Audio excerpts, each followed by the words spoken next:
नमस्कार प्यारे साथियों, मैं अजीत स्वागत करता हूं आपके अपने प्यारे परिवार रोजगार विद अंकित पर। कैसे हैं आप सब लोग? आशा करता हूं बहुत अच्छे होंगे, स्वस्थ होंगे, लाजवाब होंगे। तो जल्दी से लाइव आ जाइए, जुड़ जाइए मेरे साथ। हम लोग चर्चा करेंगे यहां पर एक महत्वपूर्ण सेशन की, जिसमें आज हम मंत्री परिषद और प्रधानमंत्री के बारे में बात करेंगे। Prime minister and council of minister के बारे में बात करने वाले हैं। तो सभी साथी आ जाएंगे, बेहतरीन तरीके से हम पढ़ते हुए चलेंगे। अब बात आती है कि सर कुछ स्टेटमेंट भी हैं, जैसे पीएम को लेकर है, जैसे कि केंद्रीय मंत्री परिषद को लेकर है कि किसने कहा था कि प्रधानमंत्री कैबिनेट रूपी मेहराब की आधारशिला है। किसने कहा था कि प्रधानमंत्री प्रधानमंत्री ऐसा है जो खुद तैरता है और अपनी मंत्रिपरिषद को तैराता है, खुद डूबता है तो पूरी मंत्रिपरिषद को ले डूबता है। तो इस प्रकार के कुछ महत्वपूर्ण तथ्यों पर भी चर्चा होगी, सारी चीजें हम लोग पढ़ेंगे। तो हम पहले स्टार्ट करते हैं प्रधानमंत्री से। किससे स्टार्ट करेंगे? चलिए पहले हम बात कर लेते हैं। देखिए, हमारा पॉलिटी है और पॉलिटी में हम लोग बात करते हैं, पॉलिटी है। और पॉलिटी में हम यहाँ पर क्या पढ़ने वाले हैं? आज हम पढ़ेंगे सर प्रधानमंत्री एवं, आप कहेंगे सर प्रधानमंत्री, जिसे हम प्राइम मिनिस्टर के नाम से जानते हैं, प्रधानमंत्री एवं म- मंत्री परिषद। क्या पढ़ेंगे भैया? प्रधानमंत्री एवं मंत्री परिषद। ठीक है जी, मंत्री परिषद। और ये कौन सी मंत्री परिषद है? संघीय मंत्री परिषद है। ठीक है, जिसे हम बोलते हैं प्राइम मिनिस्टर एंड, इसको हम क्या बोल सकते हैं इंग्लिश में? आप कहेंगे सर इसे हम क्या बोलेंगे भैया? आप कहिएगा सर इसे हम बोलेंगे prime minister, prime minister and council of minister. क्या बोलेंगे इसको? आप कहेंगे सर काउंसिल ऑफ मिनिस्टर। ठीक है, ये यूनियन काउंसिल ऑफ मिनिस्टर के बारे में बात होगी। ठीक है, मिनिस्टर्स। चलिए, यहाँ पर हम सबसे पहले जो स्टार्ट करेंगे वो काउंसिल ऑफ मिनिस्टर से पढ़ेंगे। ठीक है, प्रधानमंत्री तो हम लास्ट में पढ़ेंगे इसी चैप्टर में ही, यानी कि आज आधे घंटे हम पढ़ेंगे किसके बारे में? तो हम यहाँ पर सारी चीज़ें पढ़ेंगे। कुलदीप जी कह रहे हैं मास्टर जी आपकी तबीयत कैसी है? मेरी तबीयत अभी ठीक है, बस चेहरे पे थोड़ी सी स्वेलिंग रह गई है, बाकी तो तबीयत ठीक है, दर्द अब कम है। ठीक है, स्वेलिंग थोड़ी सी है, ये भी धीरे धीरे कम हो जाएगी। चलिए हम लोग बात करते हैं। आप बताइएगा सर, आज हम जो पढ़ेंगे ना, वो ये दोनों ही टॉपिक्स पढ़ेंगे। तो हम सबसे पहले पढ़ते हैं मंत्री परिषद। क्या पढ़ते हैं जी? आप कहेंगे सर यहाँ पर हम पढ़ लेते हैं मंत्री परिषद। और ये कौन सी मंत्री परिषद की बात होगी? तो यूनियन काउंसिल ऑफ मिनिस्टर कह सकते हैं, या इसे हम मंत्री परिषद या संघीय मंत्री परिषद, क्योंकि प्रधानमंत्री के साथ पढ़ रहे हैं तो यहाँ पर संघीय मंत्री परिषद हम इसको कह सकते हैं। जब प्रधानमंत्री लिखा है तो संघीय लिखने की आवश्यकता ही नहीं है, लेकिन जब केवल हम मंत्री परिषद लिख रहे हैं तब हमें जरूरत पड़ेगी।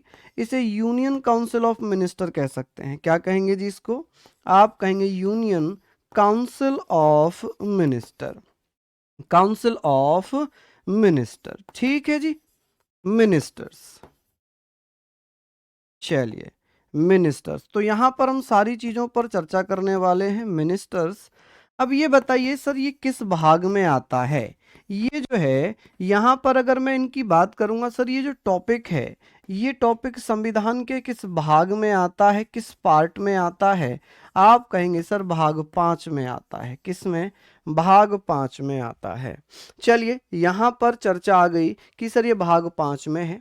हमने एक आर्टिकल पढ़ा था कि सर आर्टिकल था कि अनुच्छेद 53, उसमें हमने एक चीज पढ़ी थी कि राष्ट्रपति में समस्त कार्यपालिका की, या राष्ट्रपति में कार्यपालिका की समस्त शक्तियां होंगी जिनका प्रयोग वो अधीनस्थ अधिकारियों या संघीय मंत्री परिषद की सलाह पर करेगा। पढ़ा था ना हम लोगों ने।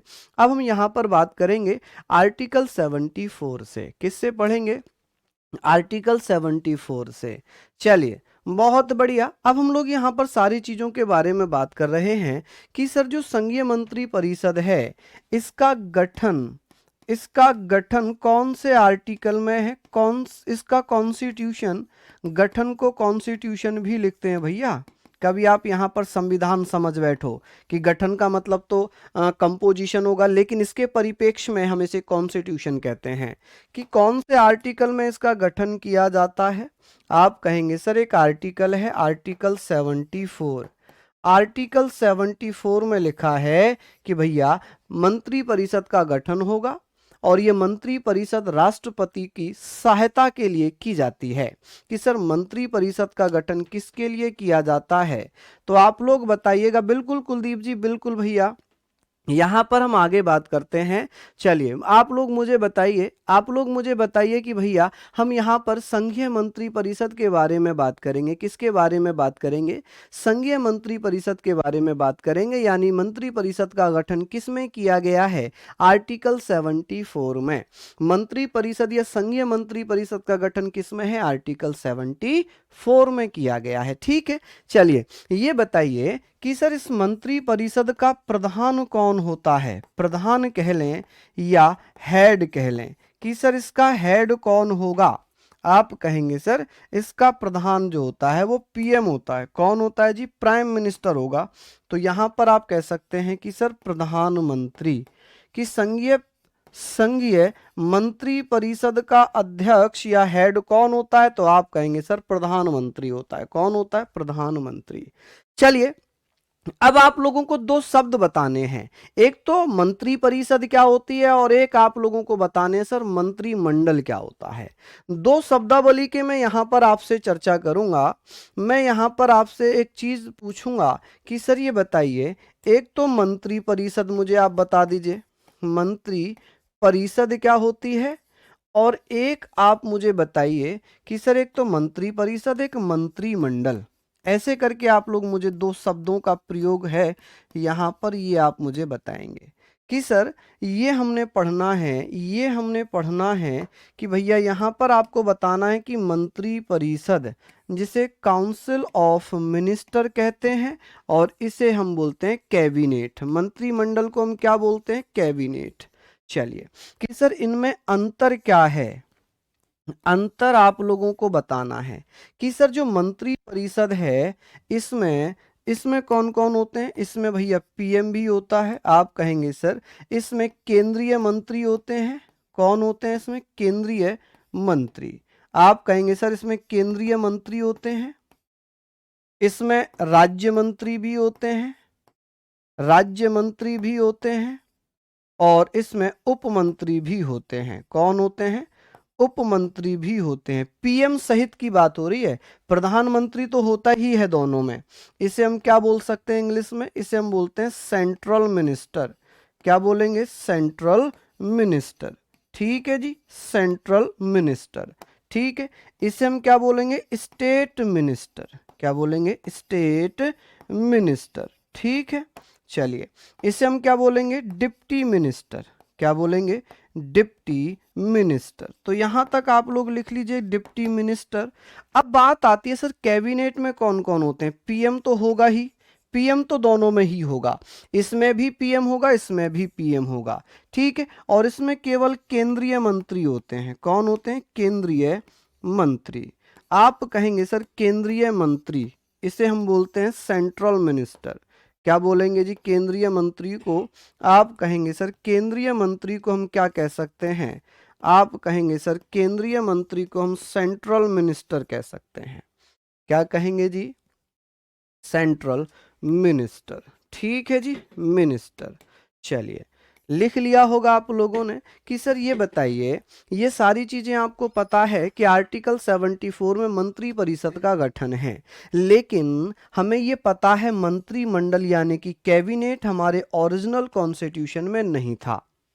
कि सर जो कैबिनेट है ये ओरिजिनल संविधान में नहीं था। ये शब्द ये बाद में जोड़ा गया है। और कब जोड़ा गया था?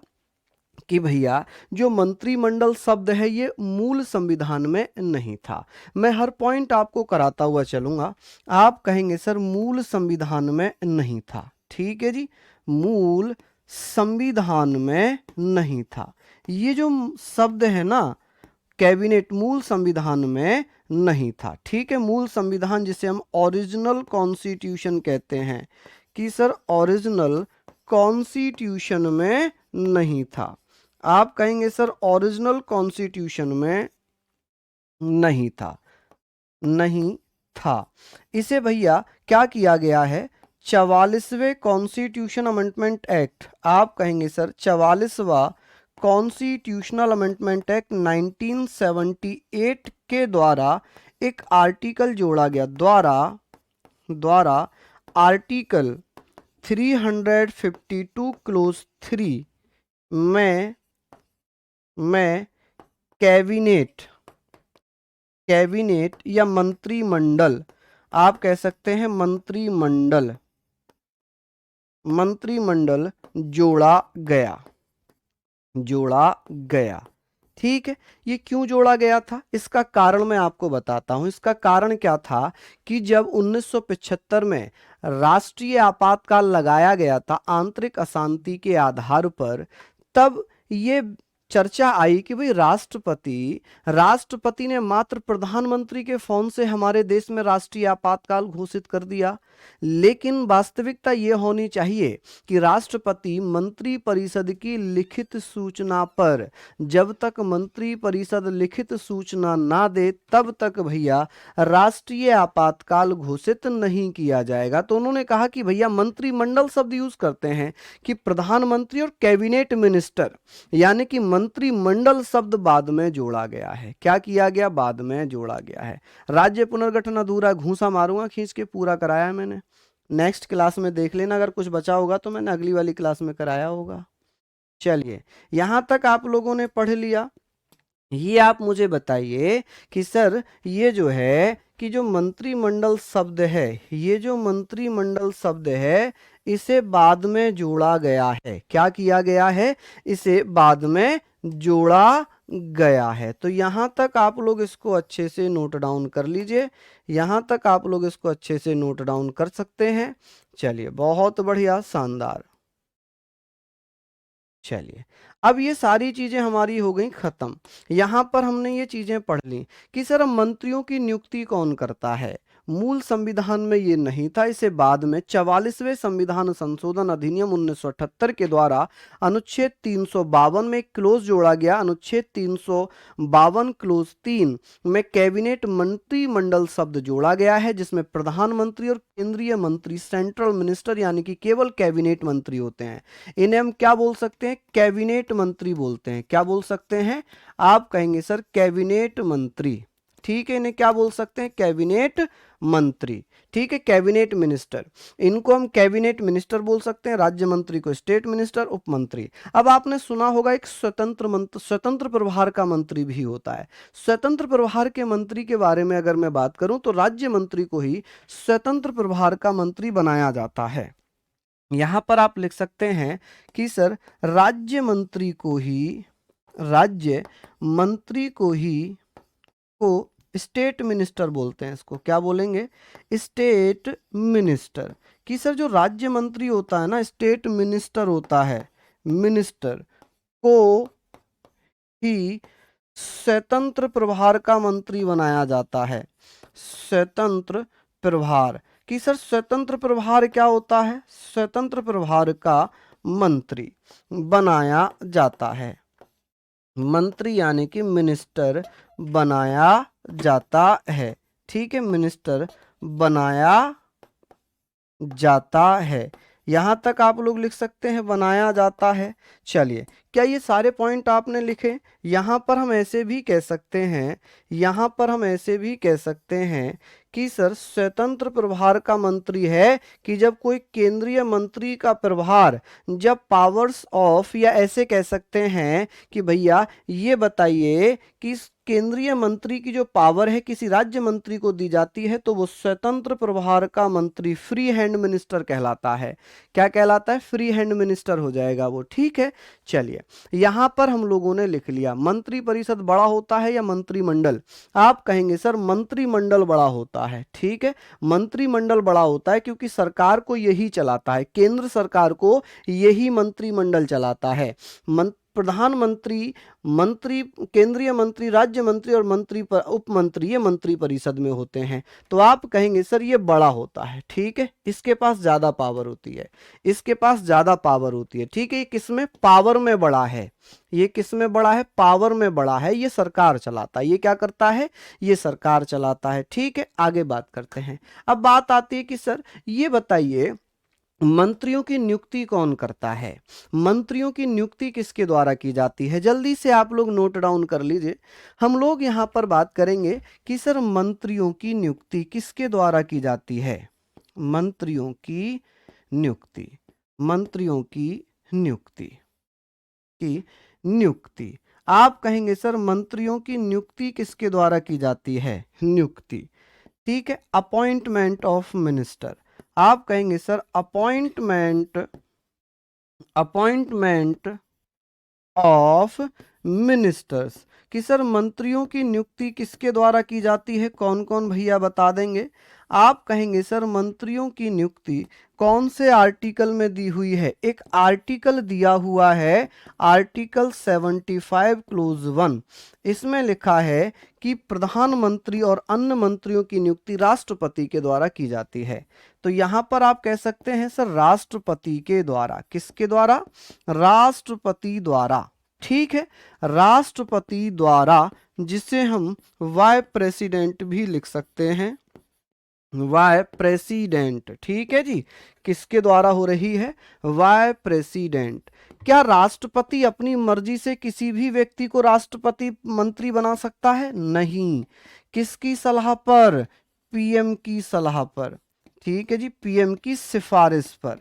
प्रधानमंत्री सिफारिश करते हैं कि इस व्यक्ति को क्या किया जाए? प्रधानमंत्री की सिफारिश पर, on the recommendation of, on the recommendation of, ऐसे करके लिख लेना कि भैया on the recommendation of PM, यानी कि प्रधानमंत्री की सलाह पर राष्ट्रपति मंत्रियों की नियुक्ति करते हैं। अब मंत्री कितने प्रकार के होते हैं ये भी हमें पता होना चाहिए कि सर मंत्री कितने प्रकार के होंगे, मंत्रियों का प्रकार क्या है? तो आप बताएंगे सर मंत्रियों के प्रकार, कि मंत्री कितने प्रकार के होते हैं।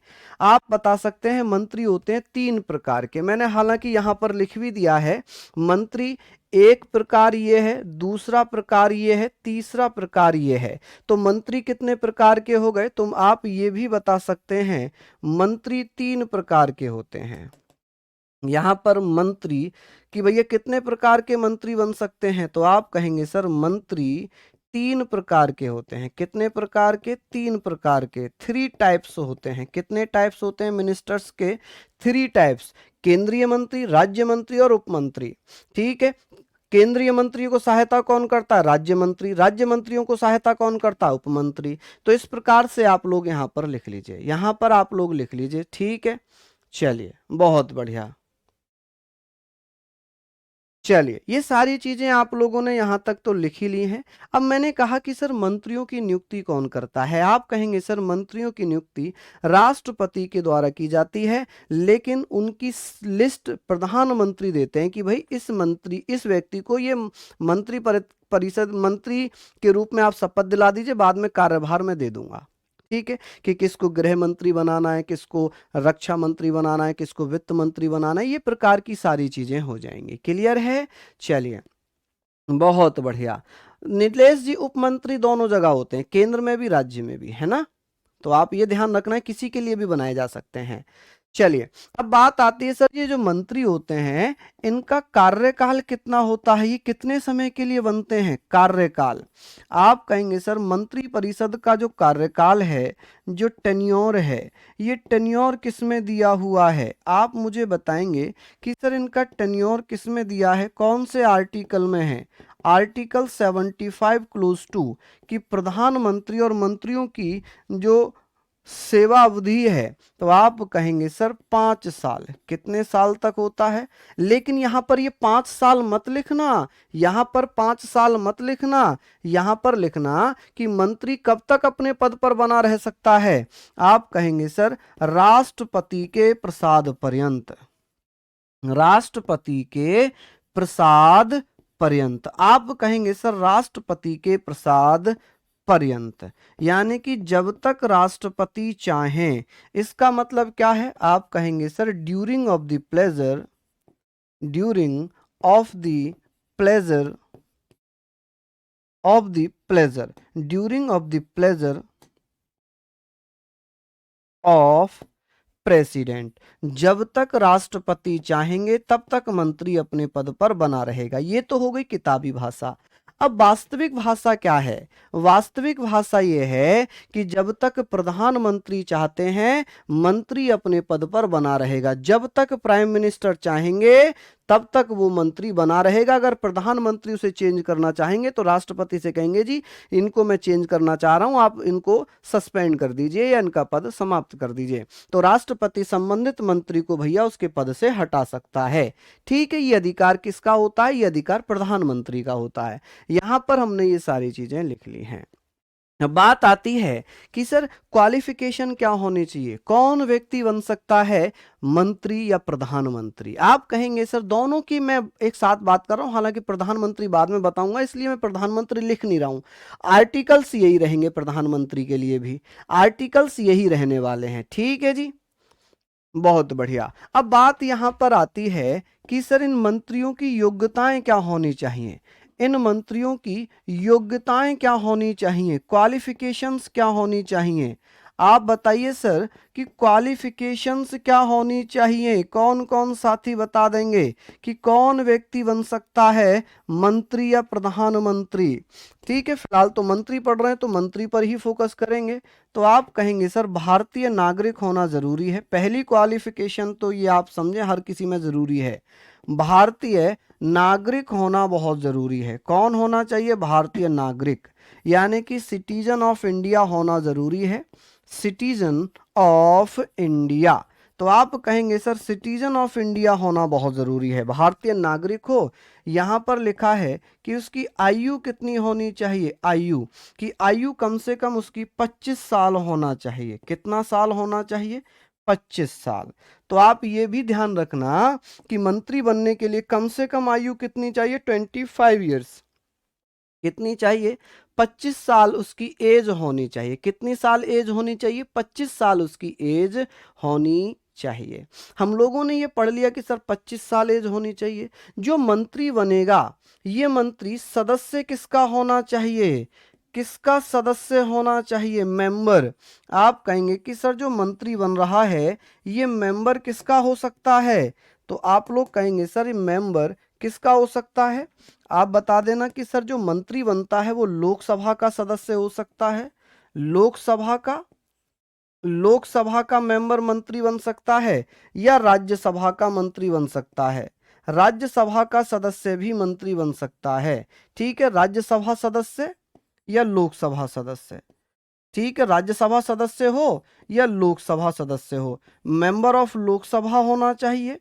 क्या होना चाहिए? आप कहेंगे सर मंत्री या प्रधानमंत्री बनने के लिए मेंबर ऑफ लोकसभा होना चाहिए, लोकसभा होना चाहिए, या भैया मेंबर ऑफ राज्यसभा होना चाहिए। अगर मेंबर राज्यसभा से है तो आयु उसकी 30 साल होगी। Member of Rajya Sabha. ठीक है जी, राज्यसभा। क्या ये फैक्ट आपको समझ में आए? आप कहेंगे भैया ये हमें पता चल गया। ठीक है, ऐसा व्यक्ति जो लोकसभा का सदस्य है या राज्यसभा का सदस्य है, लोकसभा का सदस्य है या राज्यसभा का सदस्य है, ऐसे व्यक्ति को मंत्री या प्रधानमंत्री बनाया जा सकता है राष्ट्रपति के द्वारा।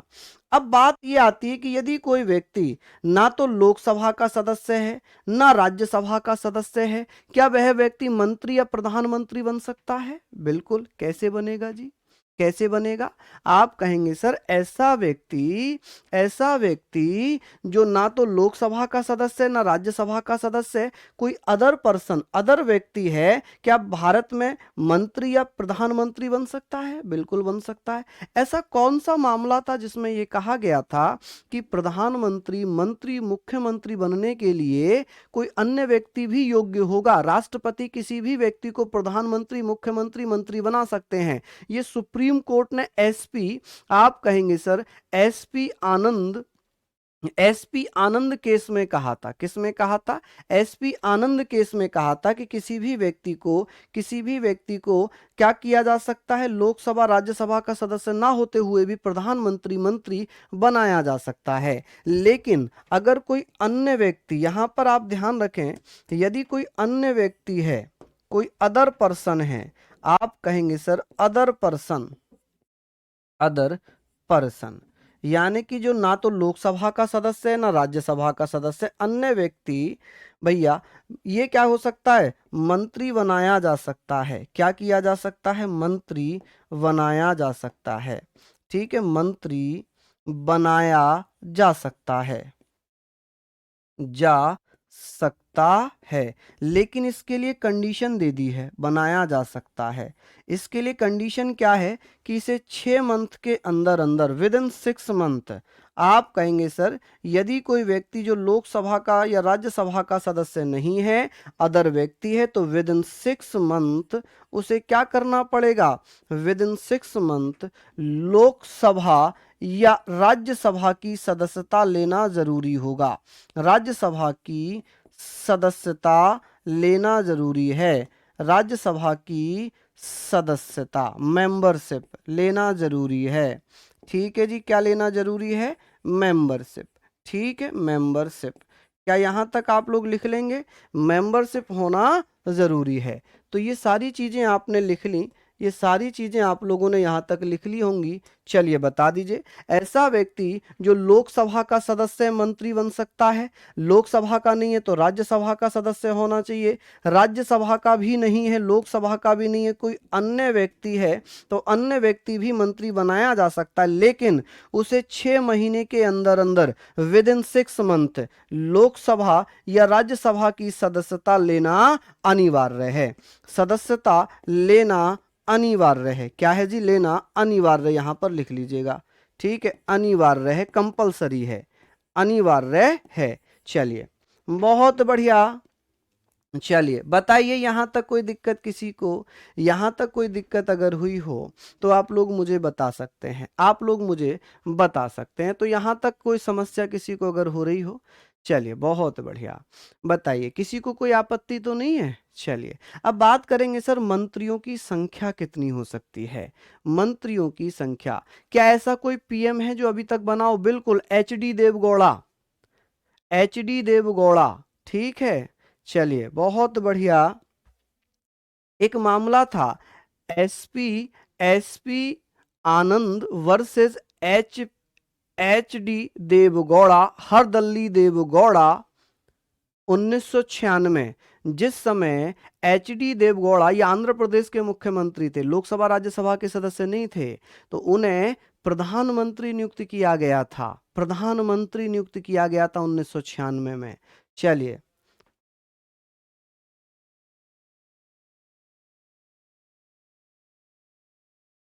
चलिए बहुत बढ़िया। नीलेश कुछ कह रहे हैं, दिखाना भाई। सौम्या लाइब्रेरी वरादरी में है, क्या हुआ है यहाँ, दिखाओ जरा। के अंदर सांप ने एक लड़की, अच्छा ओ माय गॉड, लड़की बेहोश है। कहाँ पर पड़ती है ये लाइब्रेरी, कहाँ पर पड़ती है नीलेश? मैं दुआ करूंगा भगवान से, आप सब लोग दुआ करेंगे कि वो बच्ची सही हो जाए, स्वस्थ हो जाए। चलिए, तो हम लोगों ने ये पढ़ लिया। अब बात आती है सर, यहाँ पर हम बात करेंगे, यहाँ पर हम बात करेंगे कि सर एक नोट लिखना, नोट लिखना। नोट में क्या लिखेंगे, आप कहेंगे सर 91वां संविधान, 91वां संविधान संशोधन अधिनियम, संविधान संशोधन अधिनियम,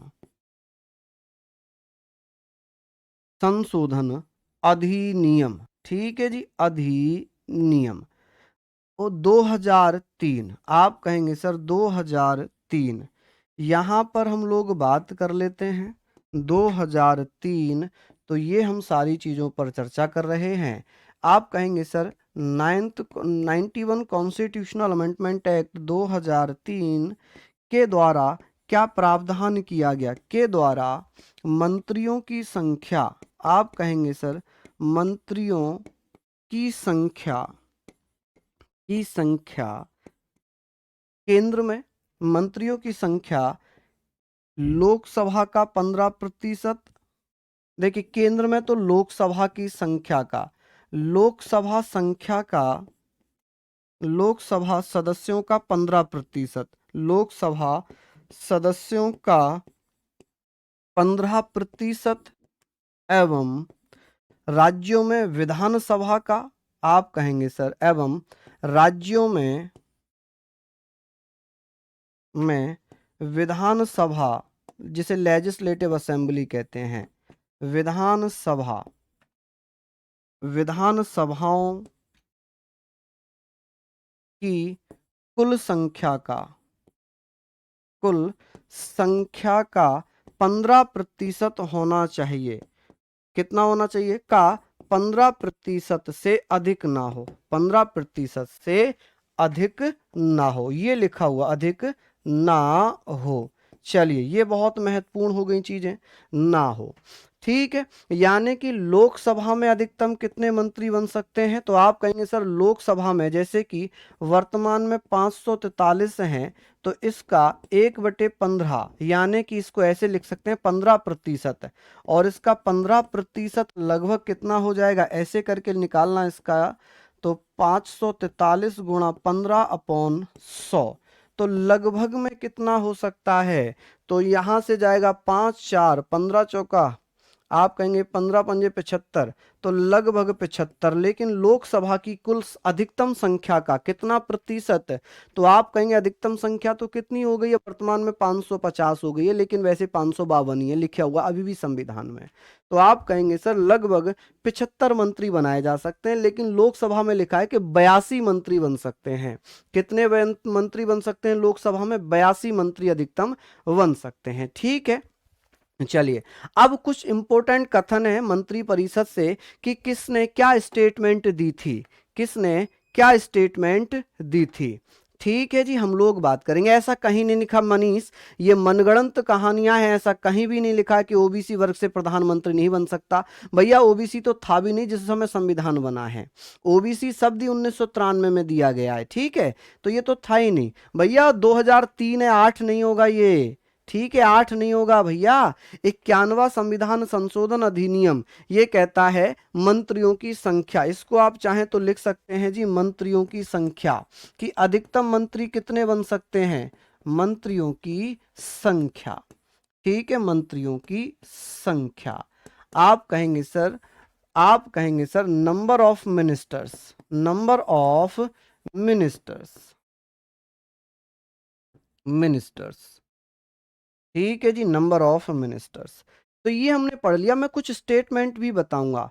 अच्छा, 91वां संविधान संशोधन 2008 में हुआ था, इतना घूसा मारूंगा ना मैं तुम्हारे अंकुर, पढ़ लो। चलिए, 91वां संविधान संशोधन 2003 के माध्यम से यह प्रावधान किया गया कि भैया इसमें क्या किया गया, एक चीज जोड़ दी गई थी। कौन सी चीज? एक आर्टिकल जोड़ा गया था, अनुच्छेद 75 खंड का, आर्टिकल 75 क्लोज का, कि सर इसके द्वारा एक आर्टिकल जोड़ा गया था। कि कौन सा आर्टिकल था? तो इसके माध्यम से एक आर्टिकल जोड़ा गया था, आर्टिकल 75(1)(a। ठीक है जी, इसको ऐसे लिख सकते हैं, आर्टिकल 75(1) का के माध्यम से कि लोकसभा की कुल 15%, विधानसभाओं का कुल 15% से अधिक नहीं हो सकते मंत्री। चलिए, अब कुछ स्टेटमेंट मैं आपको बता देता हूं, जैसे कैबिनेट से संबंधित कुछ कथन हैं। ग्लैडस्टोन जो ब्रिटेन का प्रधानमंत्री था, ग्लैडस्टोन ने कहा था कैबिनेट सूर्य के समान है जिसके चारों ओर निकाय परिभ्रमण करते हैं। कैबिनेट के बारे में क्या कहा था, क्या कहा है? तो आप क्या बताइएगा? 50% +1। अजय कुमार, कभी भी नहीं हो सकता ऐसा, ना मैम ने ऐसा कभी बताया होगा। चलिए, बहुत बढ़िया। अच्छा, मोनिका कह रही है 2008 में हुआ था। ओहो, घूसा क्या होता? घूसा ये होता है, ऐसे मारते हैं घूसा। ठीक है जी, चलिए, से अच्छा से अधिक ना हो, से अधिक ना हो। ठीक है, से अधिक ना हो। ठीक है, से अधिक ना हो। चलिए, हम बात कर लेते हैं यहां पर कि ग्लैडस्टोन का क्या, उसने क्या कहा था कि कैबिनेट सूर्य के चारों ओर चारों ओर अन्य निकाय परिभ्रमण करते हैं। कैबिनेट सूर्य के समान है जिसके चारों ओर अन्य निकाय परिभ्रमण यानी कि घूमते रहते हैं। The cabinet is like the sun around which other bodies revolve, कि भैया वो रिवॉल्व करते रहते हैं, घूमते रहते हैं। जबकि आइवर जेनिंग ने कहा था कि कैबिनेट ब्रिटिश संविधान व्यवस्था का केंद्र बिंदु है, यह ब्रिटिश सरकार को एकता प्रदान करता है। भारतीय मंत्री परिषद के परिप्रेक्ष्य में भारतीय मंत्रिमंडल के बारे में आइवर जेनिंग ने कहा था। आइवर जेनिंग ने क्या कहा था, आप बताइए। आइवर जेनिंग ने कहा था कि सर ये कैबिनेट ब्रिटिश संविधानिक व्यवस्था का केंद्र बिंदु है, यह ब्रिटिश सरकार के एकता प्रदान करता है। जबकि मार्ले ने क्या कहा था, मार्ले ने कहा था कि मंत्री परिषद के सदस्य एक साथ तैरते हैं, एक साथ डूब जाते हैं। क्यों ऐसा कहा था, इसलिए कहा कि जब प्रधानमंत्री त्याग पत्र देता है तो पूरी मंत्री परिषद खत्म हो जाती है, पूरी मंत्री परिषद अपने आप रिजाइन कर देती है। ठीक है जी, चलिए बहुत बढ़िया, लिख लिया आप लोगों ने यहां तक, बता दीजिए। हाँ जी, बिल्कुल करना, ये तो इंपॉर्टेंट है कि ये कथन किसने क्या कहा था, किसने का क्या कहा था, ये तो लिखना ही जरूरी है, ये तो लिखना बहुत जरूरी है। चलिए, हाँ जी, चलिए बहुत शानदार, स्टेटमेंट तो लिखना जरूरी है, इनको जरूर लिखिए आप लोग। अभी हम स्टार्ट करते हैं प्रधानमंत्री। आसान भाषा में, इससे भी ज्यादा आसान भाषा हो सकती है क्या? मैं तो हर हर उसको अपनी आसान भाषा में लिखता हुआ चल रहा हूं भाई। ठीक है, मुझे नहीं लगता कि इससे ज्यादा आसान भाषा कुछ हो सकती है। हाँ, ये जो स्टेटमेंट जिसने दिए थे वो स्टेटमेंट उसी उसमें लिखेंगे, उनको मैं चेंज नहीं कर सकता। अच्छा, कोई स्टेटमेंट किसी ने बोला है तो क्या मैं उसको चेंज कर सकता हूँ? नहीं कर सकता। मान लो आपने कोई कथन बोला था तो आप उसी को वही तो लिखेंगे। जैसे कोई कहावत है कि भैया, कौन सी कहावत है कि उल्टा चोर कोतवाल को डांटे, अब वो कहावत थी, तो क्या मैं उसको चेंज कर सकता हूं? नहीं कर सकता। वैसे ही ये कहा गया है, ये इनके द्वारा कहा गया है, तो क्या मैं इनको चेंज कर सकता हूं? कभी नहीं कर सकता, कभी नहीं कर सकता। सर भारत में राष्ट्रपति की ज्यादा चलती है प्रधानमंत्री की? प्रधानमंत्री की, प्रधानमंत्री की चलती है। प्रधानमंत्री मंत्री परिषद का अध्यक्ष होता है। ठीक है, मैंने तो इस राष्ट्रपति में ही पढ़ाया था, मैंने तो राष्ट्रपति में ही पढ़ाया था कि प्रधानमंत्री ही वास्तविक शक्तिशाली है, जबकि राष्ट्रपति तो केवल रबड़ की मोहर है, दिखावटी शक्तियां हैं उसमें। ठीक है, चलिए, चलिए लिख लिया आप लोगों ने, साइड हो जाऊं? चलिए, हाँ, मेरे फेस पे स्वेलिंग है भैया, वो इसी कारण है ना कि कल माइग्रेन का दर्द पूरे दिन रहा, फिर इंजेक्शंस लगे, टैबलेट्स ली, तो उनका थोड़ा साइड इफेक्ट हो जाता है, स्वेलिंग आ जाती है। इतनी भी नहीं है, अब थोड़ी सी रह गई है बस, ये रह गई होगी, है ना, ये थोड़ी सी दिख रही होगी, बाकी तो सब ठीक है। चलिए, लिख लीजिए इसको, जल्दी से लिखने के बाद थम कर देना भैया, थम कर देना, है ना। साइड हूं मैं, हाँ, गुनगुन सिंह जी मैं साइड हो चुका हूं। चलिए,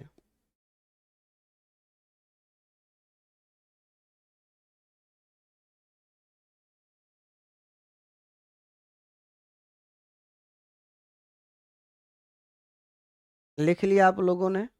चलिए आगे बात कर लेते हैं। अब हम बात करेंगे प्रधानमंत्री के बारे में। अब हम किसके बारे में बात करेंगे? अब हम बात करेंगे प्रधानमंत्री के बारे में। ठीक है, अब हमारा जो हेडिंग है वो है प्रधानमंत्री। क्या हो जाएगा जी? प्रधानमंत्री। चलिए आप लोग मुझे बताइए सर, प्रधानमंत्री, प्राइम मिनिस्टर के बारे में हम बात करेंगे सर, प्राइम मिनिस्टर। ठीक है जी, प्राइम मिनिस्टर कि प्रधानमंत्री के बारे में हम कुछ चीजें पढ़ लेंगे। देखिए, प्रधानमंत्री ये भी संविधान के किस भाग में है? आप कहेंगे सर भाग यानी कि पार्ट कौन सा होगा? पार्ट होगा 5। आर्टिकल कौन सा होगा? आप कहेंगे आर्टिकल है 75। मैंने आपको बताया था कि आर्टिकल 75(1) में प्रधानमंत्री और अन्य मंत्रियों की नियुक्ति राष्ट्रपति के द्वारा की जाती है। प्रधानमंत्री को लेकर एक कथन है कि प्रधानमंत्री को कैबिनेट रूपी मेहराब की आधारशिला कहा है। मार्ले के द्वारा एक कथन दिया गया था कि प्रधानमंत्री the foundation stone of the cabinet arch. ये किसने कहा था? आप लोग मुझे बताइएगा। यहां पर हम लोग बात करेंगे, ये सारी चीजें आप लोग लिख लीजिए। हम लोग बात करते हैं कि सर प्रधानमंत्री से संबंधित एक कथन है, कथन स्टेटमेंट है कि सर कौन सा स्टेटमेंट मैं यहां पर दे रहा हूं, स्टेटमेंट है। और वो स्टेटमेंट किसने लिखा था? मार्ले ने। मार्ले ने कहा था। किसने कहा था? मार्ले। ठीक है, मार्ले। मार्ले कौन था? ये भारत राज्य सचिव था, मार्ले। ठीक है जी, मार्ले। इसे हम क्या लिख सकते हैं? अगर बात कर लेंगे सर, यहां पर हम लोगों ने लिखना है मार्ले। मार्ले जो है ये भारत राज्य सचिव हुआ करता था 1919 में। इसने कहा था कि प्रधानमंत्री, कौन? प्रधानमंत्री कैबिनेट रूपी मेहराब की आधारशिला है। प्रधानमंत्री कैबिनेट रूपी मेहराब की आधारशिला है। मेहराब की आधारशिला है कि अगर प्रधानमंत्री भी रिजाइन देता है तो सभी लोग, पूरी मंत्री परिषद को रिजाइन देना पड़ता है। आधारशिला है। आप कहेंगे सर क्या है? आधारशिला है। ठीक है, ये किसने कहा था?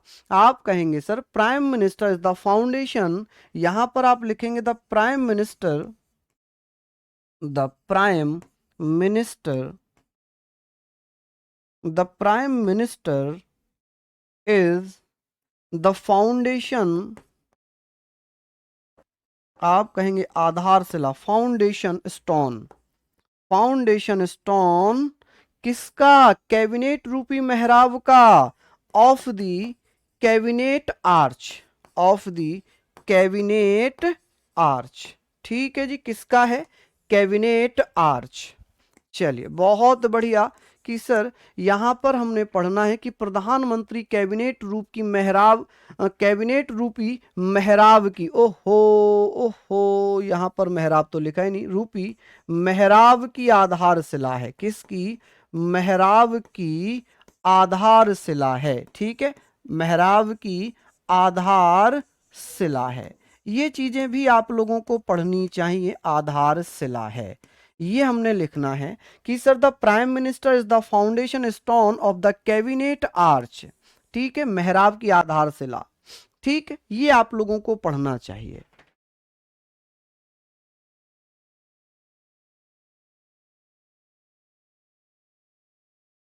चलिए, नहीं अजय जी प्लीज आप देखना उसको। हाँ जी, आप देखना उसको प्लीज। उम्मीद करूंगा कि आप उसको जरूर देखेंगे। हमने ये सारी चीजें पढ़ ली, हमने ये सारी चीजें यहाँ पर पढ़ ली। अब बात आती है सर प्रधानमंत्री की नियुक्ति कौन करता है? प्रधानमंत्री की नियुक्ति किसके द्वारा की जाती है? आप मुझे बताएंगे सर प्रधानमंत्री की नियुक्ति कि सर पीएम की नियुक्ति कौन करता है? पीएम की नियुक्ति आप जल्दी से बताइए। आपने कभी सुना था कि प्रधानमंत्री की नियुक्ति होती है? आप तो यही पढ़ के आए होंगे ना कि प्रधानमंत्री का चुनाव होता है। अच्छा, किस किस को पता है कि प्रधानमंत्री का चुनाव होता है या नियुक्ति होती है? चलिए बताइए। Appointment of prime minister, PM लिख दूं क्या शॉर्ट में? आप कहेंगे सर प्रधानमंत्री की नियुक्ति। आर्टिकल, जो आर्टिकल हमने ऑलरेडी पढ़ा है अभी, आर्टिकल 75 क्लोज 1, इसमें लिखा है कि प्रधानमंत्री की नियुक्ति होती है और राष्ट्रपति महोदय करते हैं। कौन करते हैं? राष्ट्रपति द्वारा। देखिए, लोकसभा में बहुमत दल के नेता को ही क्या किया जाता है? प्रधानमंत्री बनाया जाता है। मैक्सिमम टाइम यही होता है कि जो लोकसभा में जिसे पूर्ण बहुमत मिलता है वही प्राइम मिनिस्टर बनता है। ठीक है, वाइस प्रेसिडेंट यहां पर आप लिख सकते हैं।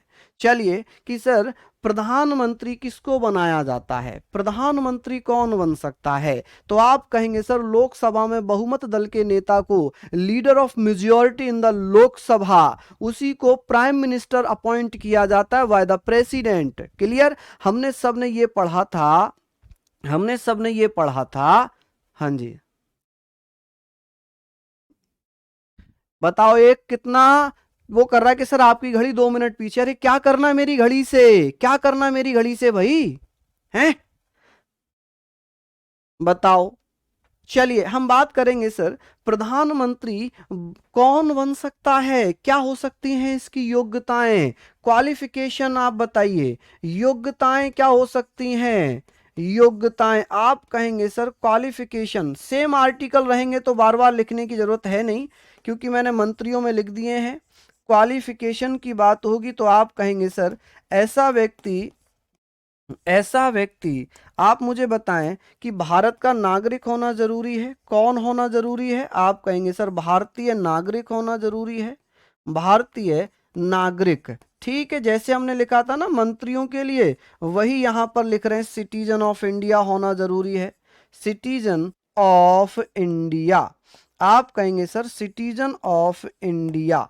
आप कह सकते हैं सर उसकी एज कितनी होनी चाहिए, प्रधानमंत्री बनने के लिए एज कितनी चाहिए, आयु कितनी चाहिए, तो आप क्या बताइएगा? आप कहेंगे सर एज कितनी होनी चाहिए, तो 25 साल एज पूरी कर चुका हो। ठीक है जी, चलिए। और यहां पर सदस्य किसका होना चाहिए? आप कहेंगे सर प्रधानमंत्री किसका सदस्य हो सकता है, तो आप कहेंगे सर लोकसभा या राज्यसभा का। आप कहेंगे मेंबर किसका हो सकता है, प्रधानमंत्री बनने के लिए किसका सदस्य होना जरूरी है?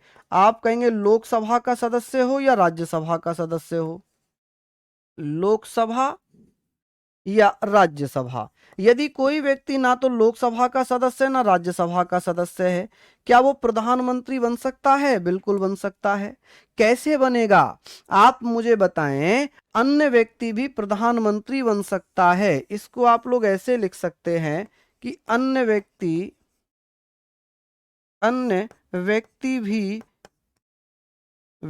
भी पीएम बन सकता है, बन सकता है। ठीक है, इसके लिए क्या होगा, उसे 6 माह के अंदर अंदर, 6 माह यानी कि with in 6 month, with in 6 month, 6 माह के अंदर अंदर क्या करना पड़ेगा, विद इन 6 मंथ्स संसद का सदस्यता यानी कि लोकसभा या राज्यसभा की सदस्यता लेना जरूरी है। 6 माह, 6 मंथ्स के अंदर अंदर लोकसभा